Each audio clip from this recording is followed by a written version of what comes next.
Shadows in the Alley, Episode 3, The Last Note. A sound cut through the rain. Tires on gravel. Ray looked anxiously through the window. "This is a private pickup," Ray said. "And you're going to be hidden furniture right now." Lena slid behind a shelf of paper towels and radios. Through the slats she watched Ray open for a man whose shoulders came before the rest of him. He wore rain-like armor. He set a cardboard box on the table. "Receipts," he said. "You sign, I stop caring." Ray signed.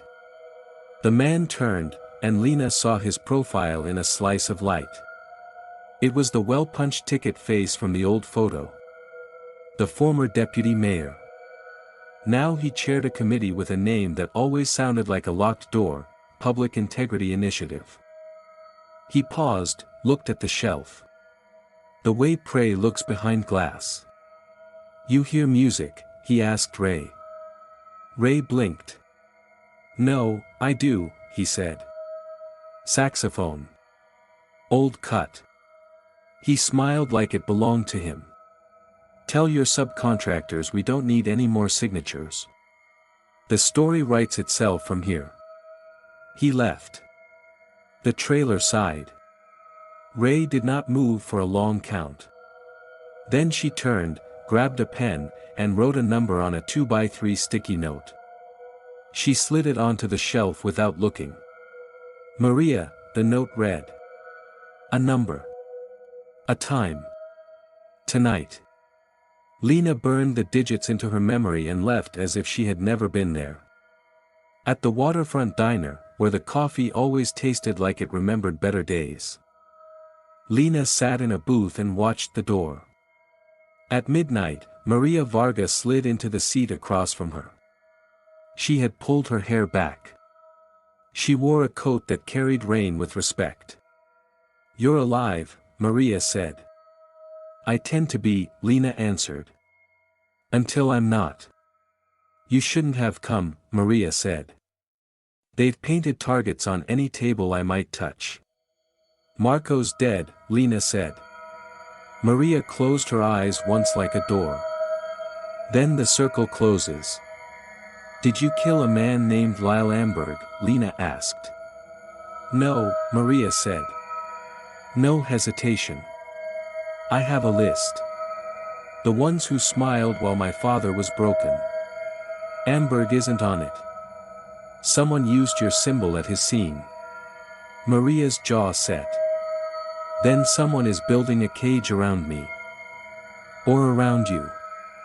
"What does the symbol mean?" Lena asked. "You've been leaving it." Maria slid a finger along the rim of her water glass. "It's not a question mark. It's a treble clef cut in half. My father played violin in the old country, when we still called anything home. He taught me to follow a story the way music follows breath. The mark says, 'Begin again.' It says, the melody isn't finished." "That's not what the city will hear," Lena said. "The city is tone deaf," Maria said. Lena gave her the outline. The registry. The ledger. The trailer. The man from the old photo. Jenson's thumb on the numbers. "Your partner," Maria said. "Be careful where you stand when you say that word."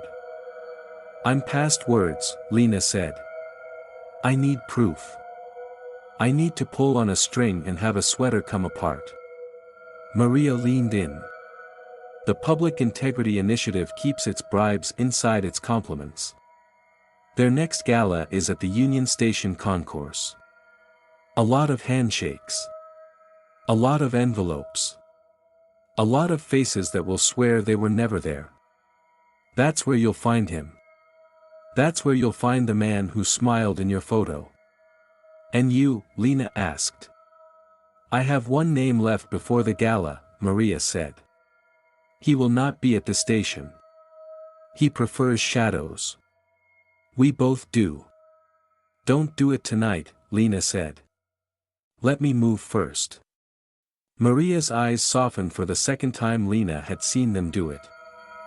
"You used your one favor already," she said. "You let me go." Lena reached across and set the cassette tape on the table. "Someone else is conducting." Maria listened to the first 4 bars and paled a shade that no painter would mix on purpose. "What?" Lena asked. "That phrase," Maria said. "It's the line my father practiced when he wanted to calm his hands. He played it and the air settled. He taught me. I played it for him the night before she stopped. No one else should know it." "Someone does," Lena said. "And he heard music in a trailer with no radio." Maria stood. "The Registry has a maestro. He's baiting us both."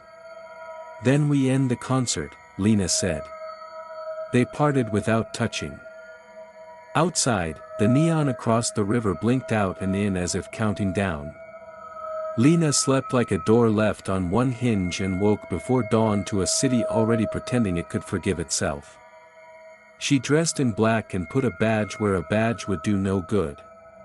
She parked on a side street near Union Station and walked in under the old iron ribs of the roof. Workers set up velvet ropes and small signs that asked donors to pretend they were humble. Security wore suits and the smile that comes with being told the rich will thank you for your discretion. Jenson stood by the information desk, talking to a man whose suit cost more than Lena's car and whose tie cost less than his scorn. The man lifted a hand when he saw her, a greeting with teeth in it. The well-punched ticket face. "Detective Cross," he said. "You clean up like a confession." "Mr. Peck," she said. She knew the name now, because the city liked to put names on doors rather than on indictments. "You hear music?" Peck smiled. "Always." He watched Jenson, not her. "Your partner tells me we're on the same side." "Depends what you call a side," Lena said. Peck leaned close enough that she could smell the rain drying on his coat. "You think you know the melody," he whispered. "But you've only heard the echo. Tonight, we play the original."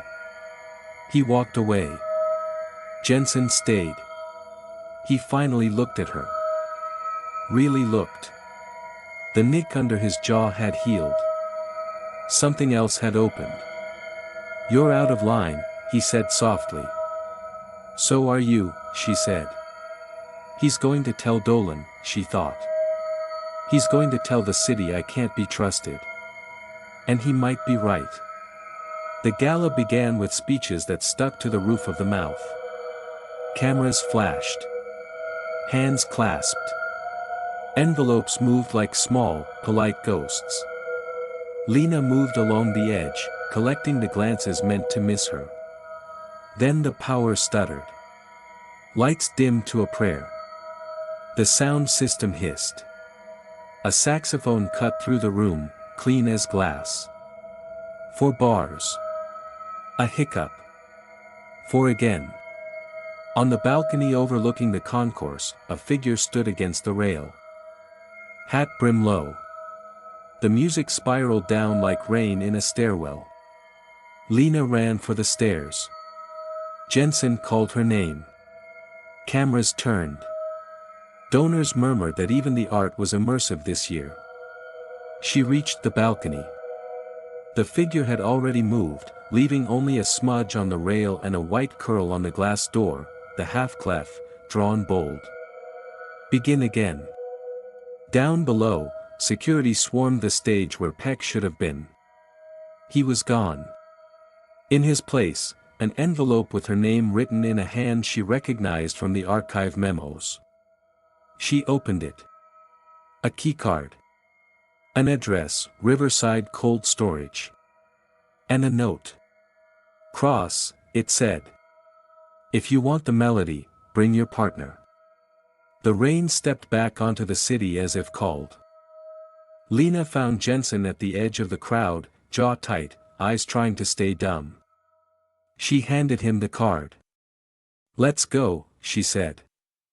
"You trust this?" he asked. I don't trust anything, she said. That's why we're going. Riverside Cold Storage crouched by the river like an apology no one had accepted. The keycard let them in. The air inside burned lungs with a clean cold that felt like starting over against your will.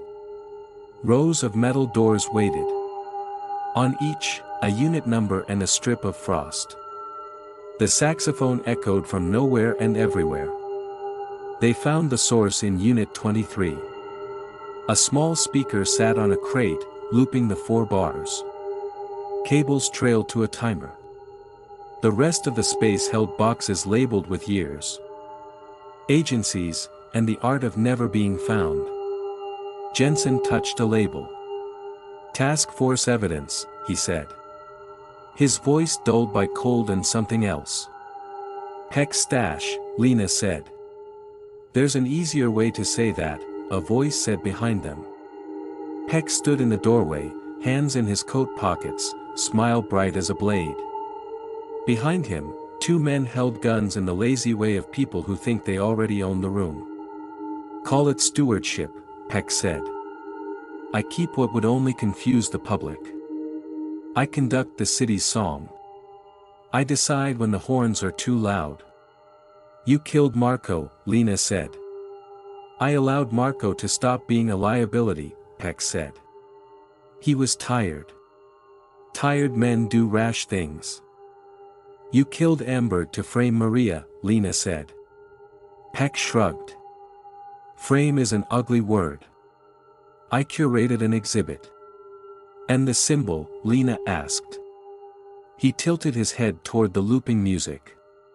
Art direction. Even revenge needs branding. Jenson shifted. The men with guns noticed and tightened their grips. Peck smiled wider. Partner, Peck said to Jenson. You've been very helpful. Your notes. Your patience with her. I knew you could be persuaded by the right future. Jenson's jaw worked. I never took a dime. Peck laughed softly. That's the beauty. You thought this was about money. Lena saw it then, like a print emerging in a tray. Jenson had not been bought. He had been steered. Given information at the right moment. Given praise when he echoed the official line.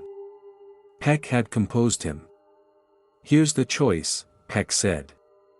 You both walk out. You both forget this room.